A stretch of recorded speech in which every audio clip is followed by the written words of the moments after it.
हर खबर पर होगी आपकी पकड़। डाउनलोड कीजिए ABP live app. DGP Gupteshwar Pandey इस वक्त हमारे साथ जुड़ रहे हैं। गुप्तेश्वर पांडे जी, अब तक इस पूरे केस को आपने जिस तरीके से देखा है और अब ये केस जिस मोड़ पर है, अभी इस वक्त सुनवाई चल रही है, साफ तौर पर एनसीबी की तरफ से यह कह दिया गया है कि वो अपनी रिमांड नहीं मांगेगी, लेकिन ये रिमांड की कॉपी जो है ये बहुत अहम है। इसमें शौविक चक्रवर्ती का रोल और जो एनसीबी ने गिरफ्तार किए इसमें किरदार, उनकी भूमिका और खासकर रिया के लिए उन्होंने ये कहा है कि वो ड्रग्स सिंडिकेट की एक एक्टिव मेंबर थी। इस आधार पर 14 दिन की जुडिशियल कस्टडी की मांग की गई है।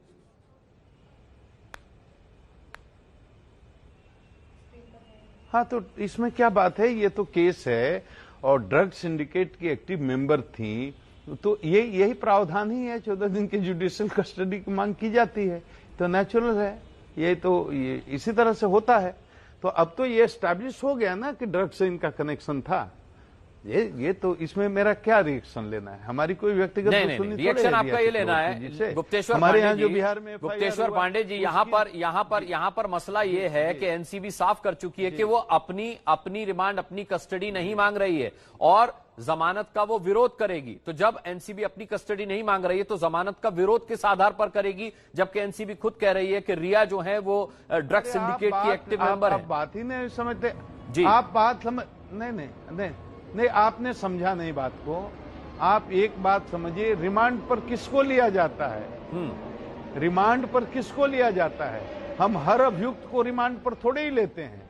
हम रिमांड पर उसी अभियुक्त, इतना तो बेसिक लॉ आप समझते ही होंगे कि किसी भी व्यक्ति को जब आप गिरफ्तार करेंगे तो विदिन 24 आवर्स आपको नियरेस्ट जो मैजिस्ट्रेट हैं उनके कोर्ट में आपको जमा करना, उनको पहुंचाना होगा, उनको करना होगा। आप पुलिस हिरासत में 24 घंटे से अधिक नहीं रख सकते किसी को।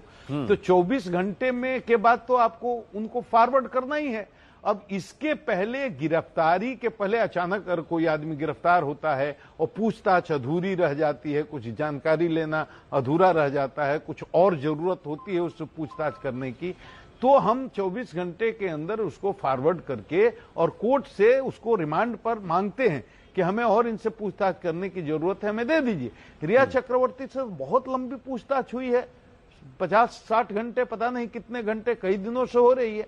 तो रिमांड पर लेकर के जो काम किया जाता, यानी जो पूछताछ की जाती, जो इंफॉर्मेशन उससे लिए जाते, इंट्रोगेशन जो भी, वो सारी कार्रवाई यहां एनसीबी ने उनके गिरफ्तारी के पहले कर ली।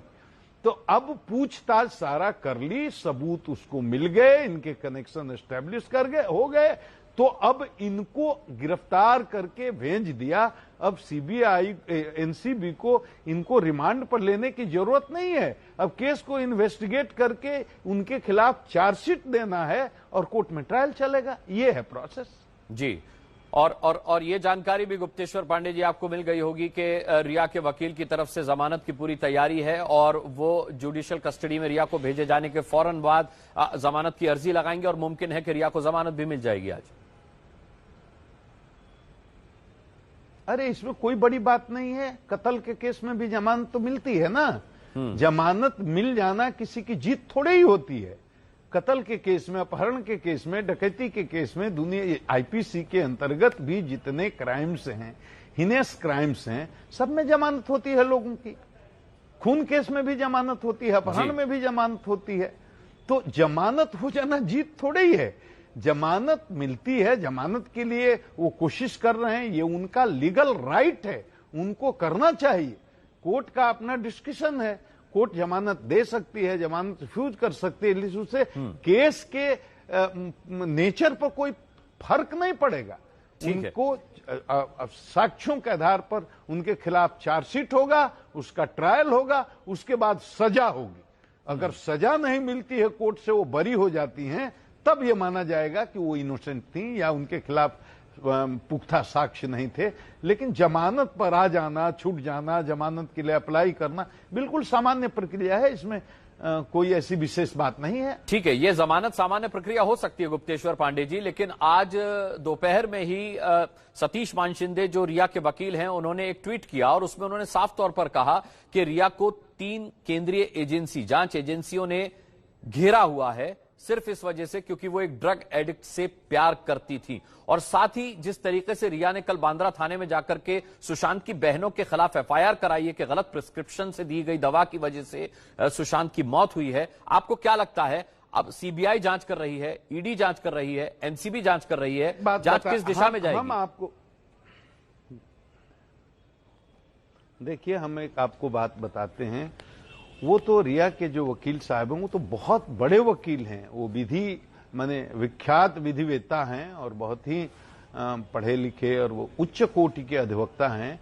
तो उनके सामने तो कानून का ज्ञान मेरा शून्य है, तो मैं उन पर क्या टिप्पणी करूंगा। लेकिन ट्वीट के बारे में इतना कहूंगा कि ये ट्वीट प्रोफेशनल नहीं है, ये इमोशनल ट्वीट है और इसका कोई मतलब नहीं है। आप पर अगर कोई चार्ज है तो उसको लीगल तरीके से लीगल बैटल मान करके और कोर्ट में लड़ा जाना चाहिए। ये कह देने से कि तीन एजेंसी एक इनोसेंट लड़की के पीछे पड़ी हुई है, ये इमोशनल ट्वीट से सहानुभूति की लहर पूरे देश में रिया के समर्थन में नहीं खड़ी होने वाली है। सहानुभूति की लहर तो सुशांत के पक्ष में है, देश तो पूरा सुशांत के पक्ष में खड़ा हुआ है। तो कोई इतना बड़ा विधिवेत्ता, इतना बड़ा विद्वान अधिवक्ता इस तरह का ट्वीट क्यों करना चाहिए, मुझे समझ में नहीं आता है। उनको ट्वीट ये करना चाहिए कि रिया निर्दोष है, हम इसको कोर्ट में साबित करके दिखाएंगे, तो ये प्रोफेशनल ट्वीट होता। ये इमोशनल, इस ट्वीट का कोई मतलब नहीं है। ठीक है, एक अनप्रोफेशनल बयान उन्होंने परसों भी दिया था गुप्तेश्वर पांडे जी, जब रिया एनसीबी के दफ्तर पूछताछ के लिए जा रही थी कि अगर प्यार करना गुनाह है तो रिया उसकी सजा भुगतने के लिए तैयार हैं। तो क्यों इस तरीके के वकील होकर, इतने बड़ी वकील होकर के वो इस तरीके की बात कर रहे हैं? आपने खुद कहा कि वो विधि के बहुत बड़े ज्ञाता हैं। प्यार की सजा नहीं है, मैं बता रहा हूं आपको, मैं बहुत विनम्रता से बता रहा हूं अनुराग जी, ये प्यार की सजा नहीं है, ये ड्रग सिंडिकेट के एक्टिव मेंबर होने की सजा है। उसके आरोप में उनको गिरफ्तार किया गया है, उसके सबूत मिले हैं, उसके लिंक्स मिले हैं और काफी मेहनत किया है एनसीबी ने और मेहनत करके वो साक्ष्य जुटाए हैं। उन्होंने कबूल भी किया है, मुझे बताया गया है।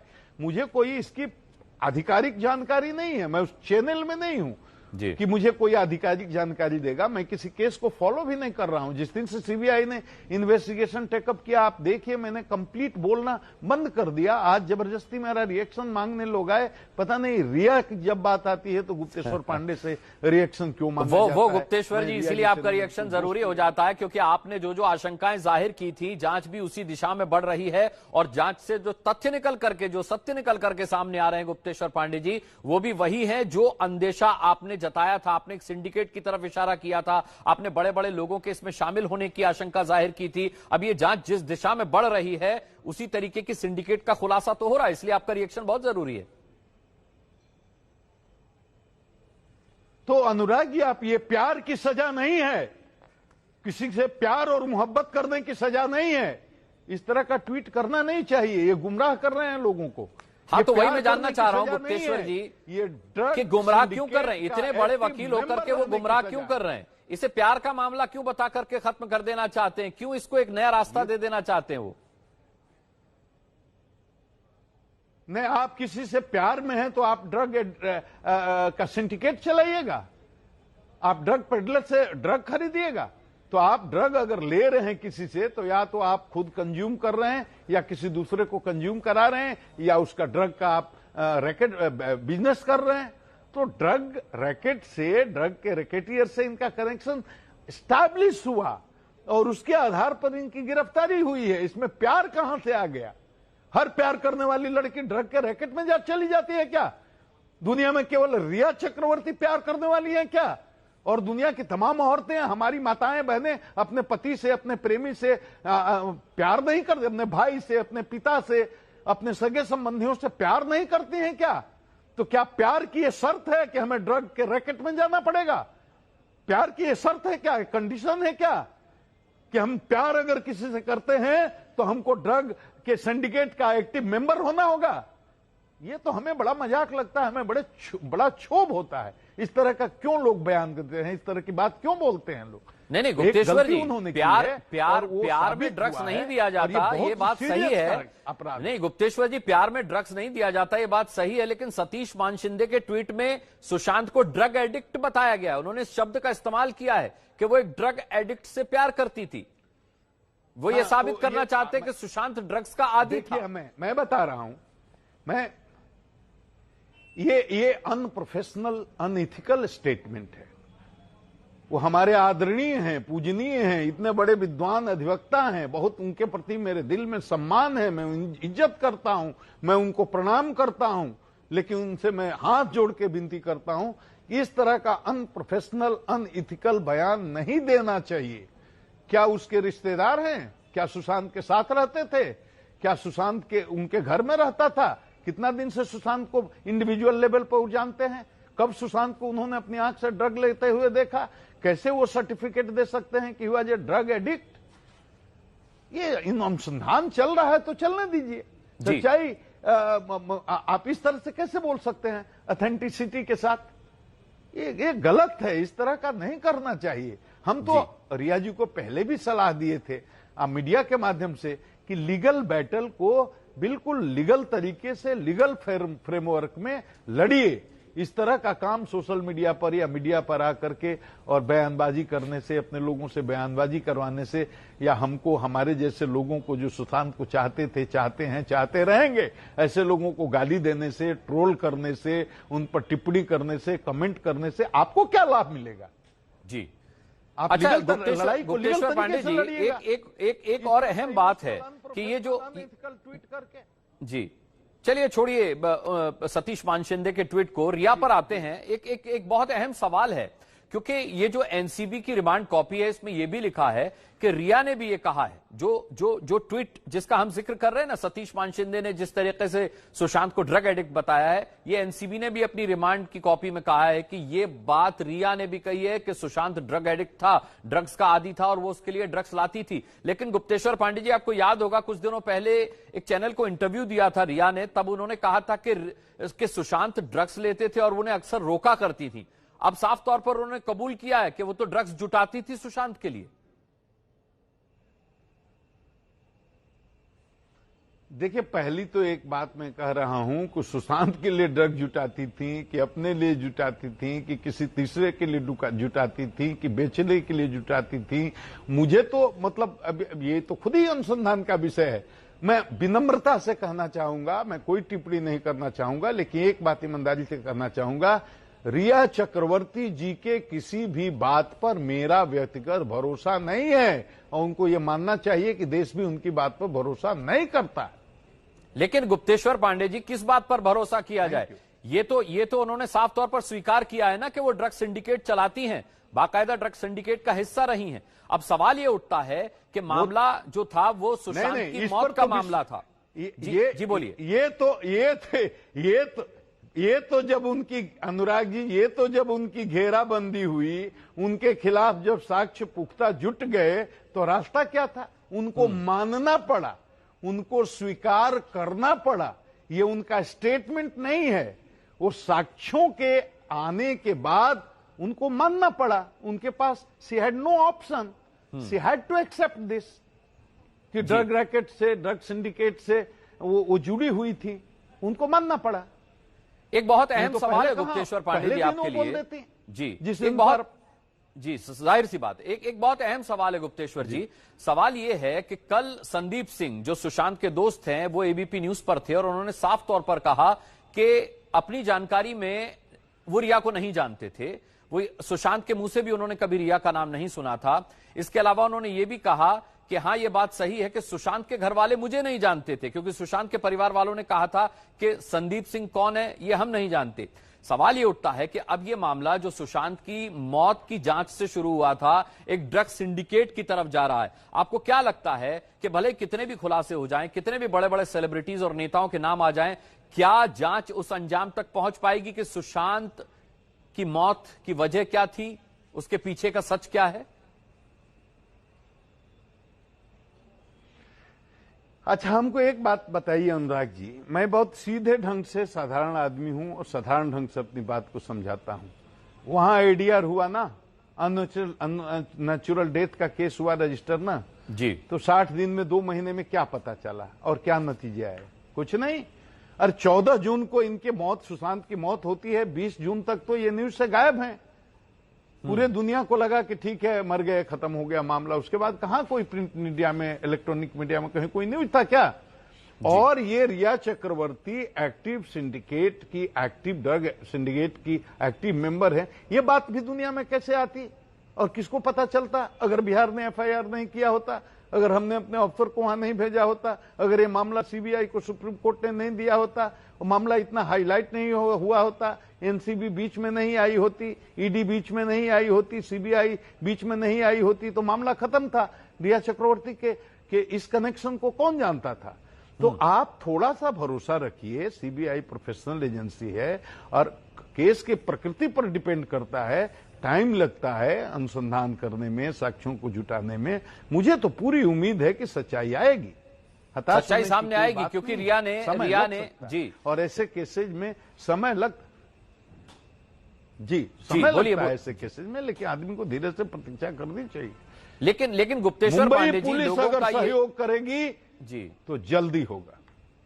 नहीं, लेकिन मुंबई पुलिस पर तो लगातार ये आरोप लगा है कि उसने जांच ठीक से नहीं की, उसने अपना काम ठीक से नहीं किया। आप उम्मीद उसी पुलिस पर जता रहे हैं जिसके बारे में यह कहा जा रहा है कि उसने जांच ठीक से नहीं की, उसने वो व्हाट्सएप चैट नहीं देखे जो केंद्रीय जांच एजेंसियों को मिले, जिसकी वजह से ये पूरे ड्रग सिंडिकेट का खुलासा हुआ।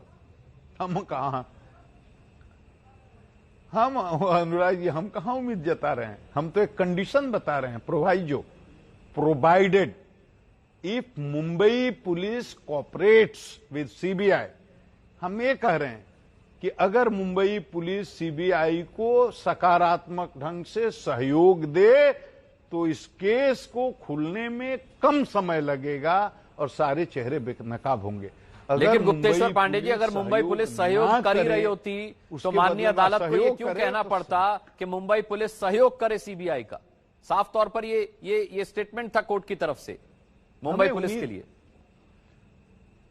हमें अनुराग जी, हमें उम्मीद इसलिए है कि मुंबई पुलिस को मालूम है कि इसकी मॉनिटरिंग सर्वोच्च न्यायालय कर रहा है, तो सर्वोच्च न्यायालय भी है ना, सर्वोच्च न्यायालय ही ने तो पहुंचाया है इस अंजाम तक, नहीं तो ये खत्म था मामला। हम तो गए थे मुंबई, हमको कहां इन्वेस्टिगेशन करने दिया गया, भगा दिया गया, बेइज्जत किया गया, अपमानित किया गया, क्या क्या हुआ वो कहानी सब जानते हैं, रिपीट नहीं करेंगे। हमें भगा दिया गया, तो अगर अब क्या ऑप्शन क्या था? हमें भगा दिया गया, वहां कुछ हो नहीं रहा है, तो उम्मीद अंतिम और आखिरी उम्मीद तो सीबीआई है। उसके अलावा तीसरी कौन एजेंसी है? मुंबई पुलिस कर नहीं रही, बिहार पुलिस को करने दे रही, तो तीसरी उम्मीद कौन है? सीबीआई। अब सीबीआई को चला गया और माननीय सर्वोच्च न्यायालय की निगरानी में इन्वेस्टिगेशन हो रहा है, तो मुझे लगता है कि हमें उम्मीद करनी चाहिए कि मुंबई पुलिस सहयोग करेगी, उनको करना चाहिए, करना पड़ेगा जी, करना पड़ेगा। लेकिन गुप्तेश्वर पांडे जी, आपको क्या लगता है इस केस को रिजॉल्व कैसे किया जाएगा? क्या सबूत बचे होंगे? क्या सबूतों के आधार पर यह अंजाम तक पहुंचेगा, या फिर हमें गवाही पर निर्भर होना पड़ेगा कि अपने आप ही कोई गवाही दे, अपने आप ही कोई स्वीकारोक्ति करे, अपने आप ही कोई जुर्म कबूल करे, तब यह अंजाम तक पहुंचेगा?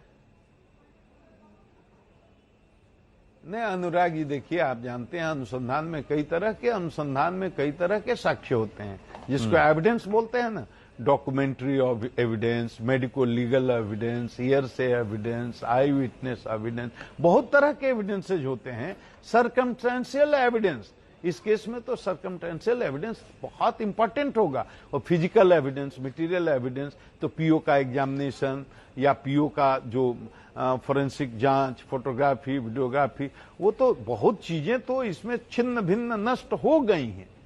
अब शायद उस रूप में उनको प्राप्त करना बड़ा मुश्किल काम होगा, लेकिन बहुत तरह के एविडेंसेज होते हैं, और सबसे मजबूत एविडेंस तो सर्कमस्टेंशियल एविडेंस होता है। परिस्थितियां झूठ नहीं बोलती, आदमी तो झूठ भी बोल सकता है ना, तो वो बहुत ही सावधानी से मुझे उम्मीद है सीबीआई कर रही होगी। लेकिन परिस्थितियों को बदलने की भी कोशिश की जा रही है। मैं गुप्तेश्वर पांडे जी, आपसे ये जानना चाह रहा था, अंतिम सवाल, कि पोस्टमार्टम की रिपोर्ट पर सवाल उठे, विसरा की पहली रिपोर्ट में कुछ नहीं आया, हैंगिंग की तस्वीर हमारे सामने नहीं आई। बातें उठी कि शरीर पर सुइयों के निशान थे, बेल्ट से गला घोटे जाने की भी बात किसी ने कहा कि नहीं भाई हैंग नहीं हुआ।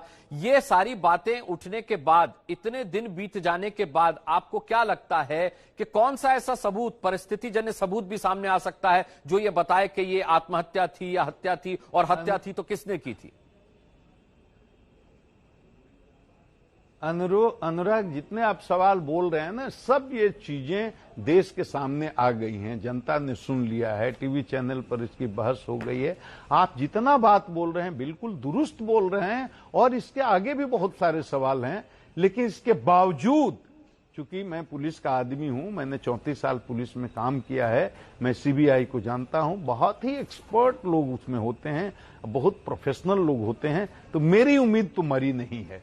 और देश की जनता इतना इमोशनली इस केस से जुड़ गई है कि सीबीआई अपनी जान लगा देगी। लेकिन सबूत अगर मार दिए गए हो तो उम्मीद तो किसी की नहीं मरी है गुप्तेश्वर पांडे जी, उम्मीद किसी की नहीं मरी, लेकिन अगर सबूत मार दिए गए होंगे चुनौती है अनुराग जी, चुनौती है, सचमुच चुनौती है। आप जो कह रहे हैं ना, मैं उसको 100% आपको वोट दे रहा हूं, आपकी बात का समर्थन कर रहा हूं कि बहुत बड़ी चुनौती है ये सीबीआई के लिए भी, बहुत चुनौती है। मुझे उतनी आजादी नहीं कि खुल के बोल सकूं, मुझे एक एक सब तोल करके बोलना पड़ता है। आप लोग जर्नलिस्ट हैं, कुछ भी बोल सकते हैं, तो मैं नहीं बोलना चाहता, लेकिन मैं संकेत में कह रहा हूं कि बहुत बड़ी चुनौती है सीबीआई के लिए, फिर भी मेरी उम्मीद मरी नहीं है। Thank you.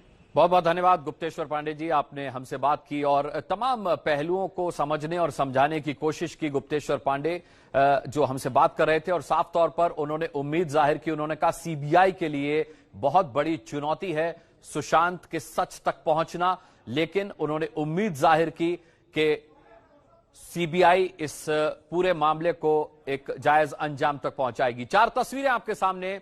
जब एनसीबी दफ्तर पहुंची रिया, अस्पताल के लिए एनसीबी दफ्तर से निकली, तब की यह तस्वीर। मेडिकल जांच के लिए गिरफ्तारी के बाद उन्हें ले जाया गया अस्पताल में, और अस्पताल पहुंचने की तीसरी तस्वीर आप देख रहे हैं। और अस्पताल से जांच के बाद वापस एनसीबी दफ्तर पहुंची, और यहां पर अभी सुनवाई चल रही है।